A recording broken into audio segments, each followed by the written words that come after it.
In 1892 to celebrate the 400th anniversary of the discovery of America. Please stand for the pledge.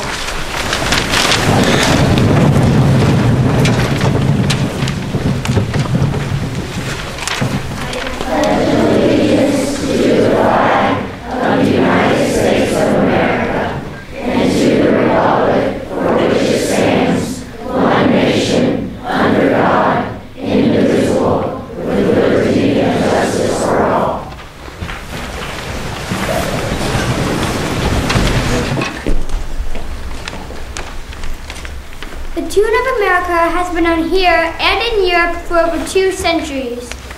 It is the tune of the British national anthem, God Save the Queen. Samuel Francis Smith wrote the American words to this tune in 1832. Please stand and sing America.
Keep quiet. If the English settlers see me, my life would be in jeopardy. I am a peacemaker. I am also a Native American from the Powhatan Indian tribe. It was frightening when the English settlers invaded our land, but I was determined to treat these people like my own. In fact, one of them now, John Rowe, calls me Pocahontas, his wife. The day I decided that people should be treated the same way is the day that I saved Captain John Smith's life. You all may know me as the man worth $100, but my discoveries and inventions turned out to be worth much more than that. Even as a child, my mind was constantly imagining new ways to do things. I taught myself to swim by attaching a kite to my back and made wooden flippers for my hands and feet. Later, as an adult, as crazy as it sounds, I affixed a metal key to another kite and flew it in the middle of a storm, which could have been a deadly decision, but I proved that lightning and electricity are the same thing. My mind never stopped inventing, and that's why you can find the signature of Benjamin Franklin on the Declaration of Independence. If you were caught by the British right after taking the famous midnight ride on a horseback shouting a warning, what would you do? On April 15, 1774, I learned that the British were taking a trip to Concord and Lexington with their guns loaded. My 2 friends and I took the challenge to the people of Concord and Lexington. We alarmed almost every house, and after we saw the British, I suggested we split up. I ran into a small forest and the British caught me there. Luckily, one of their generals muttered, "We'll spare your life, Paul Revere, but we're going to keep your horse."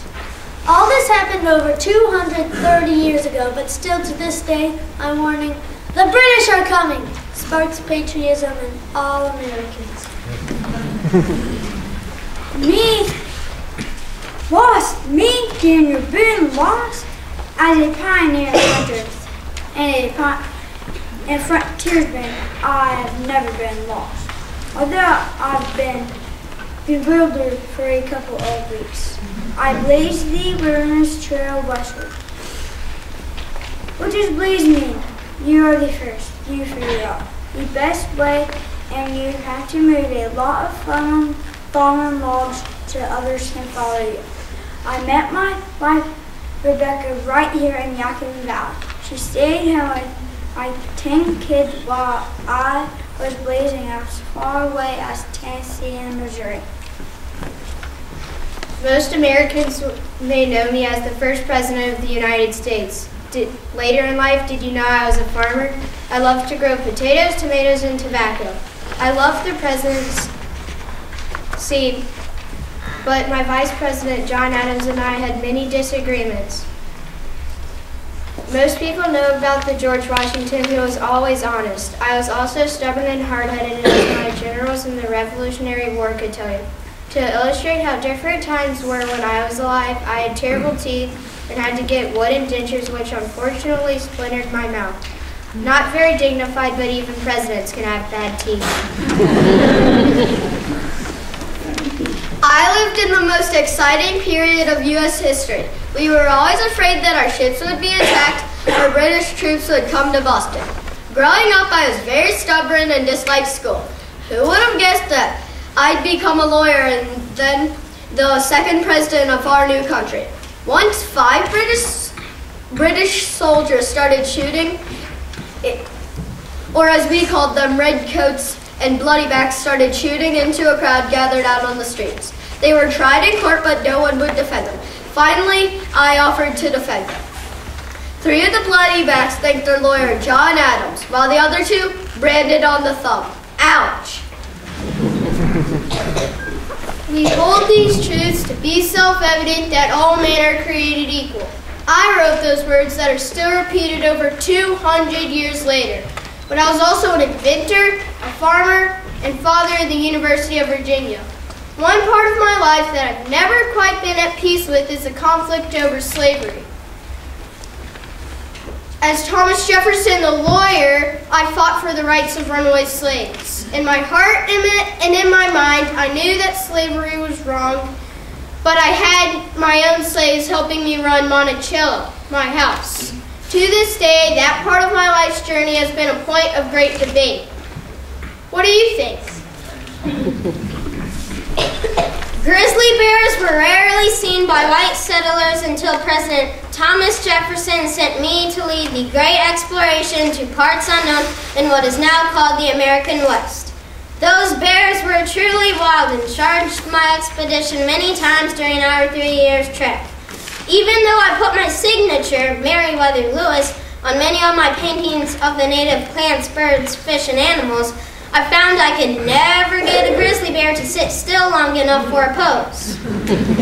I chose William Clark, a man who I met in the Ohio State Militia, to assist me in leading our grand adventure. I hear you have something called central heating in your homes. My men barely survived the winter when we first laid eyes on the mighty Pacific Ocean. It was so cold our ink froze, so we couldn't even write in our journals. My real name is pronounced Sacajawea. That means bird woman Shoshone. I am probably the only Shoshone person you are familiar with. In fact, about 15 years ago, the United States Mint had put my face on a silver dollar coin to honor how brave and important I was to the Lewis and Clark expedition. As a translator of the Hadista and Shoshone languages, I help break down the communication barrier. Imagine traveling from the Missouri River in the middle of this great land we know, all the way to the Pacific Ocean, and be the only woman out of 33 people. Imagine even more, being 11 and being kidnapped by the Hadista tribe and sold to a French fur trader. My life was never boring. My father was a French sea captain. He wanted me to be one too, but I despised math and mechanical drawing so much that one day at school I swooped out of the window to get away. But when my father happened to see the drawings I had done of Mother Nature, he was surprised and impressed. So partly to avoid Napoleon Bonaparte's army, my father sent me at the age of 18 to the wild wilderness of America. It was wonderful for me. Here I discovered how to paint with killjoy, and an accurate eye. People to this day marvel at the photographic appearance of my precious bird paintings.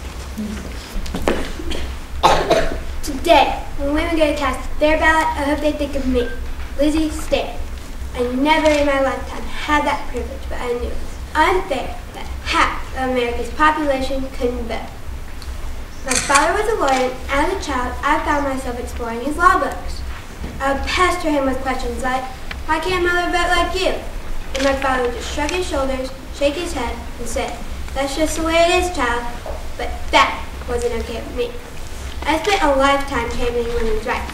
Sadly for me, in my 87 years of life, I never had the joy of voting for the candidate of my choice. A sick friend of mine once complained to me, I'm sick and tired of only having male doctors. Elizabeth Blackwell, you should study medicine. In my time, that just didn't happen. There were plenty of female nurses, but no women doctors.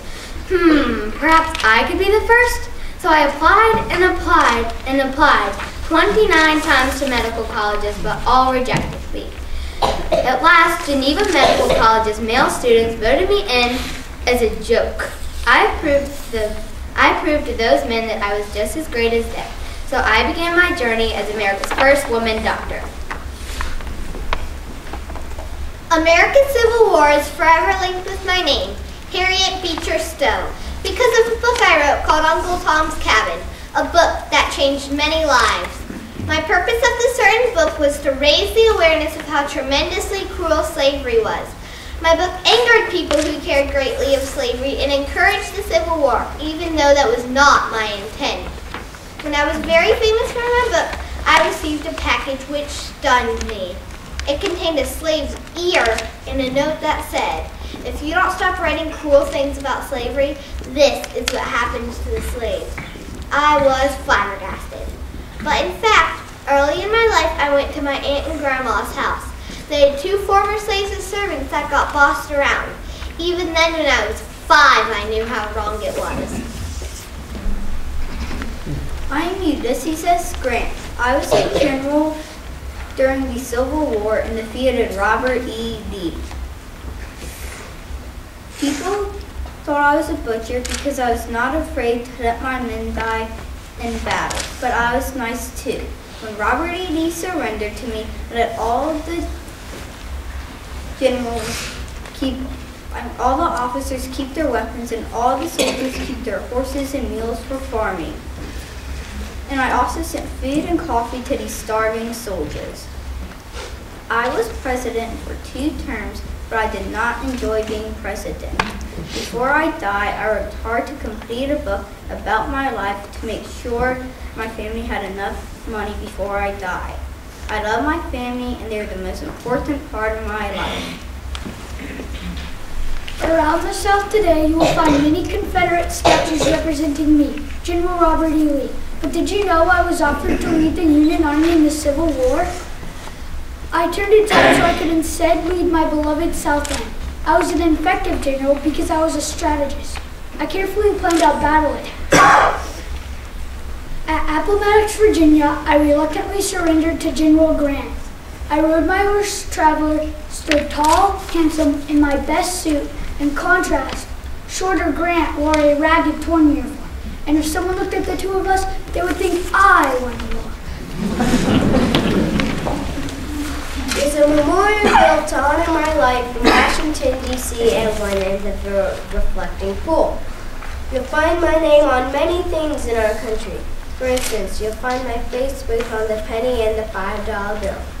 Even on a recently minted presidential $1 coin, you'll find the name Abraham Lincoln. There's a reason for my ubiquity. I achieved greatness by being a guiding light during the darkest times of our country's life. The Civil War could have destroyed our country, but I was able to put an end to slavery and reunite the North and the South. By the way, did you know I was the first president born outside the 13 original colonies?